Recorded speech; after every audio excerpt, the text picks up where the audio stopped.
Hi friends, welcome to our channel. Friends, వీడియోలో ఏపీలో నిన్నటి రోజు నుంచి గ్రామ వార్డు సచివాలయాల్లో ఏపీ రాష్ట్ర వ్యాప్తంగా కూడా కొత్త రేషన్ కార్డులకు అప్లై చేసుకోవడం, అదేవిధంగా స్ప్లిట్ ఆప్షన్ కూడా రాష్ట్ర ప్రభుత్వం అయితే తీసుకొచ్చైతే ఉందండి. అయితే నిన్న ఆల్రెడీ మనం వెళ్ళి కనుక్కోవడం అయితే జరిగింది సచివాలయంకి. అయితే చాలా వరకు ఏంటంటే సర్వర్లు అంత యాక్యురేట్గా అయితే పనిచేయలేదు. దానికి సంబంధించి మనకి నియమ నిబంధనలు కూడా ఏం చెప్పలేదు. అంటే స్ప్లిట్ ఆప్షన్కి సంబంధించి ఏ డాక్యుమెంట్స్ కావాలి, కొత్త రేషన్ కార్డులకు అప్లై చేసుకోవడానికి ఏ డాక్యుమెంట్స్ కావాలి, ఏ విధంగా ఇక్కడ కొత్త రేషన్ కార్డులకి అప్లై చేసుకోవాలి, అదేవిధంగా ఏ విధంగా స్ప్లిట్ ఆప్షన్ గనుక ఒకవేళ యాడ్ చేస్తున్నా, తీసేస్తున్నా దానికి సంబంధించి నియమ నిబంధనలు ఏమేమి అడుగుతుంది, ఇవన్నీ కూడా డీటెయిల్స్ అయితే నిన్నటి రోజున ఎవరు చెప్పలేదు. అయితే ఈరోజు మనకి దీనికి సంబంధించి అయితే ఇన్ఫర్మేషన్ అయితే వచ్చిందండి.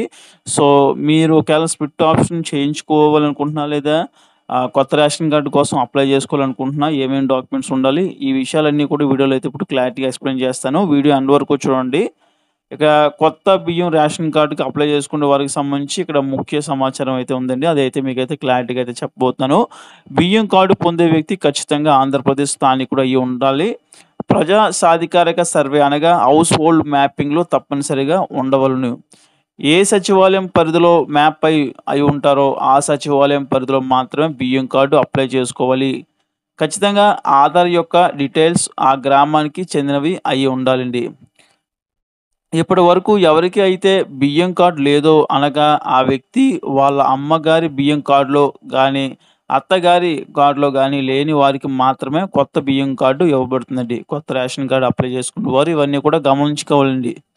ఇక బియ్యం కార్డులో వ్యక్తులను జోడించడం అంటే మనకి స్ప్లిట్ ఆప్షన్. ఇక్కడ చిన్న పిల్లల్ని యాడ్ చేయడానికి వారి యొక్క డేట్ ఆఫ్ బర్త్ సర్టిఫికేట్ అయితే అవసరం అండి. పెళ్ళైన వధువుని జోడించుటకు వారి యొక్క మ్యారేజ్ సర్టిఫికేట్ లేదా ఆధార్ కార్డులోని వారి యొక్క భర్త పేరు ఉన్నచో దానిని పరిగణలోకి తీసుకోవడం జరుగును. సో ఎవరైతే పెళ్ళయి ఉంటుందో వారికి సంబంధించి కంపల్సరీ మ్యారేజ్ సర్టిఫికేట్ అయితే ఉండాలండి. లేదంటే గనక ఒకవేళ గనక ఆధార్ కార్డు మార్పు ఉంటే గనక ఆధార్ కార్డులో సో దానికి సంబంధించి అయితే ఇక్కడ తీసుకోవడం అయితే జరుగుతుందని చెప్పేసి అంటున్నారు. లేదంటే గనక మ్యారేజ్ సర్టిఫికేట్ అయితే ఉండాలని అయితే చెప్తున్నారు యాడ్ చేయడానికి. అదేవిధంగా చిన్నపిల్లల్ని యాడ్ చేసే చిన్నపిల్లల్ని యాడ్ చేయాలంటే గనక ఖచ్చితంగా వాళ్ళ యొక్క డేట్ ఆఫ్ బర్త్ సర్టిఫికేట్ అయితే ఉండాలని చెప్తున్నారండి. ఇవైతే మీరు గ్రామ వార్డు సచివాలయంకి వెళ్ళేటప్పటికైతే యాక్యురేట్‌గా ఇవైతే తీసుకెళ్ళండి. మీకైతే ఖచ్చితంగా అయితే వారైతే చేస్తారు. ఎందుకంటే అవి ఇప్పుడు రీసెంట్‌గా ఏ ఏ ప్రూఫ్స్ కావాలి, ఏ ఏ డాక్యుమెంట్స్ కావాలో వారు రిలీజ్ చేసినటువంటి వెబ్‌సైట్ సంబంధించి ఇవన్నీ కూడా ఇన్ఫర్మేషన్ అండి మీకు. సో వాళ్ళనెళ్లి మళ్ళీ అడగవసరం లేదు. కంపల్సరీ ఇవన్నీ అట్టుకెళ్ళి మీరైతే యాడ్ చేయించుకోవచ్చు. ఇక ఖచ్చితంగా ఆధార్ కార్డ్ అడ్రస్ ఆ గ్రామానికి అయి ఉండవలెనండి. ఇక బియ్యం కార్డు విభజనకు సంబంధించి చూసుకుంటే గనక బియ్యం కార్డు విభజించడానికి ముందు వారు ప్రజా సాధికారిక సర్వేలో సపరేట్‌గా ఉండవలను.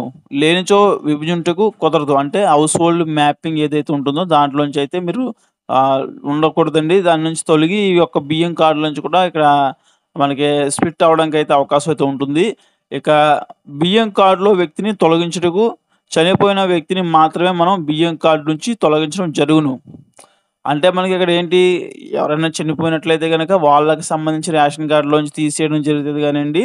లేదంటే గనక కొన్ని సిట్యుయేషన్‌లో అయితే జరుగుతది. అంటే ఎలాగంటే మీకు చాలా వరకు ఒక పెళ్ళయి ఉంటే గనక ఒక కార్డ్‌లోంచి ఇంకో కార్డ్‌లోకి అలాగా స్ప్లిట్ అలా ఎళ్తుంటారు కాబట్టి సో అలా ఎళ్ళొచ్చండి. అంటే మాక్సిమం ఏంటంటే ఇక్కడ మీరు చూసుకుంటే ఒకవేళ పెళ్ళయిందనుకోండి వారికి సెపరేట్‌గా కార్డ్ అనేది వస్తుందండి.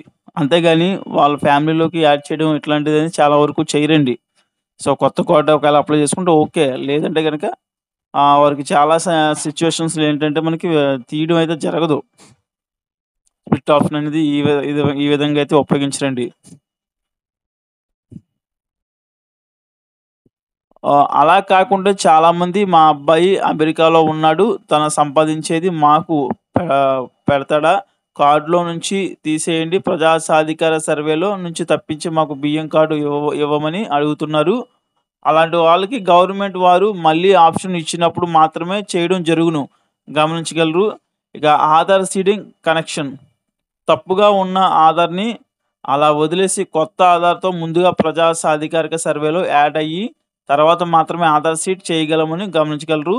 ఇక అడ్రస్ చేంజ్ చేయడానికి ఆధార్ అడ్రస్ ఖచ్చితంగా ఆ గ్రామ వార్డు సచివాలయం అడ్రస్ ఉండవలెను. మరియు కుటుంబ పెద్ద వేలి ముద్రతో మాత్రమే మనం ఇది చేయగలము. గమనించగలరు. ఇక సరెండర్ రైస్ కార్డ్. బియ్యం కార్డ్ వద్దు అనుకున్న వారు వారి యొక్క బియ్యం కార్డ్‌ని సరెండర్ చేసుకోవచ్చును. అంటే మీకు ఒకవేళ గనక రేషన్ కార్డ్ వద్దు అంటే గనక సరెండర్ ఆప్షన్ అయితే ఉందండి. ఆ రకంగా అయితే సరెండర్ అయితే చేసుకోవచ్చు. ఇక మీకు ఇందులో చెప్పినటువంటి డీటెయిల్స్ అన్నీ కూడా మీరు క్లారిటీగా అర్థమైందని నేను అనుకుంటున్నాను. ఇవన్నీ కూడా ఈ విధంగా పాటించినట్లయితే గనక తప్పకుండా మీరైతే రేషన్ కార్డులకు సంబంధించి కొత్త రేషన్ కార్డులకు అప్లై చేసుకోవచ్చు. అదేవిధంగా స్ప్లిట్ ఆప్షన్ కూడా ఏ విధంగా ఉపయోగించుకోవాలి, ఏ విధంగా యాడ్ చేసుకోవాలి అన్నీ కూడా మీకైతే చెప్పానైతే తెలిసిందనుకుంటున్నాను. ఇంకొకసారి అయితే క్లారిటీగా అన్నీ చెప్తానండి. స్ప్లిట్ ఆప్షన్ మీరు ఉపయోగించుకోవాలనుకుంటే గనక చిన్న పిల్లల్ని యాడ్ చేయాలన్నా, లేదంటే గనక కొత్తగా పెళ్ళైన వారు యాడ్ అవ్వాలన్నా ఖచ్చితంగా మ్యారేజ్ సర్టిఫికేట్ అయితే కలిగి ఉండాలండి కొత్తగా పెళ్ళైన వారైతే. అదేవిధంగా వారి యొక్క ఆధార్ కార్డ్‌లో సేమ్ నేమ్ అయితే ఉండవలసి అయితే ఉంటుంది. భర్త యొక్క నేము. అలా ఉంటే గనక ఆ ఇంటి పేరు ఉంటే గనక యాడ్ చేసేస్తారు. లేదు అంటే గనక మ్యారేజ్ సర్టిఫికేట్ అయితే మీరు తెచ్చుకోవాల్సి అయితే ఉంటుందండి. కొత్తగా పెళ్ళైంది కాబట్టి. చిన్న పిల్లలనైతే గనక వారి యొక్క డేట్ ఆఫ్ బర్త్ సర్టిఫికేట్ అయితే ఉండవలసి అయితే ఉంటుందండి. కొత్త రేషన్ కార్డ్‌కి అప్లై చేసుకోవాలనుకుంటే గనక కంపల్సరీ భార్యాభర్తలు ఇద్దరు కూడా హౌస్ హోల్డ్ మ్యాపింగ్‌లో అయితే ఉండవలసి అయితే ఉంటుంది. అదేవిధంగా సేమ్ మీకు చెప్పాను కదా! మ్యారేజ్ సర్టిఫికేట్ ఉంటే గనక వారికి కొత్త రేషన్ కార్డ్‌కి కూడా అప్లై చేసుకోవడానికి అయితే అవుతుంది. దీనికి సంబంధించి మళ్ళీ వారి యొక్క ఆధార్ కార్డ్స్ అయితే తీసుకుంటారండి. వారి యొక్క ఆధార్ కార్డ్స్ అదేవిధంగా వారి యొక్క caste, income date of birth certificates అయితే తీసుకోవడం అనేది జరుగుతది. ఈ రకంగా ఏంటంటే వారి దగ్గర ఈ యొక్క ప్రూఫ్స్ అయితే కలెక్ట్ చేసుకొని అప్పుడైతే కొత్త రేషన్ కార్డ్‌కి అయితే అప్లై చేయడం అయితే జరుగుతది. సో, అది కూడా ఏంటంటే హౌస్ హోల్డ్ మ్యాపింగ్‌లో ఉండాలని చెప్తున్నారు. ఆ గ్రామ వార్డు సచివాలయానికి సంబంధించి.